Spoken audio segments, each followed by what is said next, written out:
नाजुक प्रस्थान। नमस्कार दोस्तों, मैं ज्योतिवर्धन आप सभी के सामने अपना ब्लॉग नाजुक प्रस्थान की प्रस्तुति कर रहा हूँ। प्रस्थान का मतलब पल से है। प्रस्थान का मतलब पल से है जो कल तक आपके साथ अपना समय व्यतीत करता था, परंतु आज के समय में उन पलों का महत्व सिर्फ यादों में रह गया है। हमारी ज़िंदगी में बहुत से भाव हैं जो स्वभाव से तो हमारे साथ हैं, परंतु व्यवहार से इसका परिचय काफ़ी दूर हो गया है। समय समय की बात है यारों, चंद लम्हे तुम्हें पुकार रहे हैं। संस्कारों में पला था बचपन, आज के रंग में नटखट जीवन। किसी मोड़ की जागीर हुई है, नई पीढ़ी थोड़ी चोटिल हुई है। बातों में खुलकर बतियाना, जिंदगी से प्रस्थान हुई है। एक बार फिर से मैं इस कविता का उच्चारण करता हूँ। समय समय की बात है यारों, चंद लम्हे पुकार रहे हैं। संस्कारों में पला था बचपन, आज के रंगों में नटखट जीवन। किसी मोह की जागीर हुई है, नई पीढ़ी थोड़ी चोटिल हुई है। बातों में खुलकर बतियाना, जिंदगी से प्रस्थान हुई है। रंग नया है, थोड़ा आधुनिक है। विचार अतुलनीय है, परंतु फुर्सत की कमी हो गई है। समाज में मेल मिलाप का पुराना संगम अब खो गया है। पुराने समय में घरों के दरवाजे सभी के लिए खुली होती थी। लोग आपस में सुख दुख का वर्णन और चर्चा करते थे। एक आज का समय है, यहाँ अपने घर से फुर्सत मिले तभी तो मेल जोल की प्रवृत्ति को निखारा जाएगा। आज हमारे घर में इतनी सुविधाएं हो गई है कि कार्य और ज़रूरी सामानों की खरीदारी के अलावा हम और कार्यों के लिए समय निकाल ही नहीं पाते। समय का दायरा थोड़ा छोटा हो गया है। याद है जब हमारे पास आधुनिकता की सामग्रियां नहीं थी, तब भी तो जीवन था। छोटी छोटी खुशियों में हम रंगों से समा बांध देते थे। इंतजार का महत्व भी बहुत यादगार था। रिश्तेदार ट्रेन से आते थे, परिवार एकजुट होकर मिलने को उत्सुक रहा करते थे। व्यंजनों का स्वाद भी अनोखा था। साथ बैठकर पलथा मार कर खाने में मज़ा आता था। कोई डाइनिंग टेबल नहीं, कोई मोबाइल नहीं, बस साथ साथ खाने और बातों में समय बीता जाता था। बिजली का जाना हमेशा के लिए तय था। फिर हाथ से पंखा हाँकने का मज़ा ही कुछ अलग था। फिर भी पुराने आनंदों के समय में सुकून का पल बहुत था। आज के समय में सुविधा तो बहुत है, पर यही साधन आज हमारे सुख चैन खो दिया है।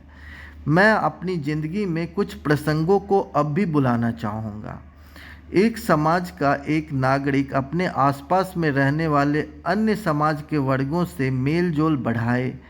सप्ताह या महीने में फिर हर शाम को मेलजोल का प्रसंग को बढ़ावा दे। साथ ही किसी दिन खाने की दावत पर मिले, जिसमें फर्श पर दरी बिछाकर गोलाकार प्रवृत्ति में सब पलथा मारकर बैठें। आपस में ही खाना पकाएं और परोसें। विचारों का आदान प्रदान हो, मजाक मस्ती दायरे में हो और सभी की भावनाओं का सम्मान करें। मन साफ होना चाहिए और प्रयोजनों पर उत्साहित करने वाले कार्यों पर भी बातें भी होनी चाहिए। बच्चों का रंग आज के समय में घर के भीतर मोबाइल या इंटरनेट संबंधी यंत्रों में खो गया है। इस वजह से उनमें चिड़चिड़ापन का स्वभाव भी आ गया है। वक्त रहते सचेत हो जाने का समय आ गया है। बचपन में उन्हें स्वतः खेलने और मित्रता की रुचि पैदा करनी होगी। पुराने समय में हमारे माता पिता नहीं आते थे मित्र बनाने। यह बच्चों के स्वभाव में स्वतः विकसित होना चाहिए। इससे पहले हमारे बचपन के खेल जैसे पकड़ा पकड़ी, कबड्डी, चोर पुलिस और भी ना जाने कितने खेल समाज से लुप्त ना हो जाएं, हमें बच्चों को इनसे परिचय कराना ही होगा। ये सभी बातें नाजुक प्रस्थान के दौर से गुजर रही है।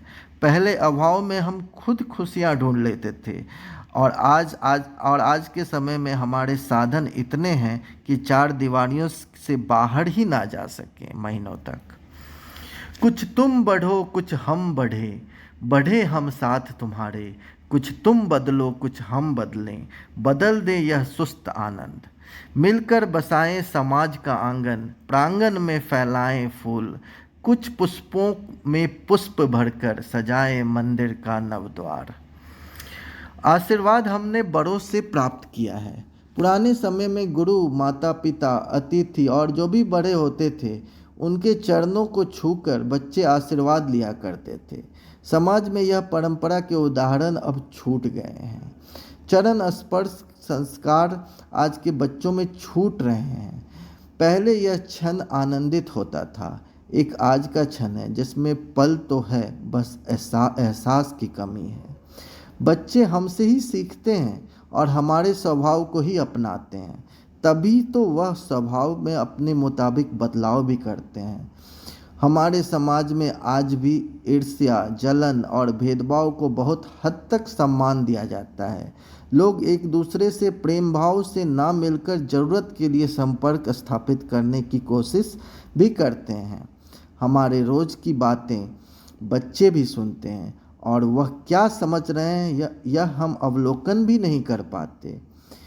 यह जरूरी है कि हम बच्चों की मनोदशा और समझ को अच्छे से समझें। आपस में वार्तालाप में हम बच्चों को समझने का प्रयास भी करें। बुराई, ईर्ष्या और नकारात्मक संवेदों से बच्चों को दूर रखें।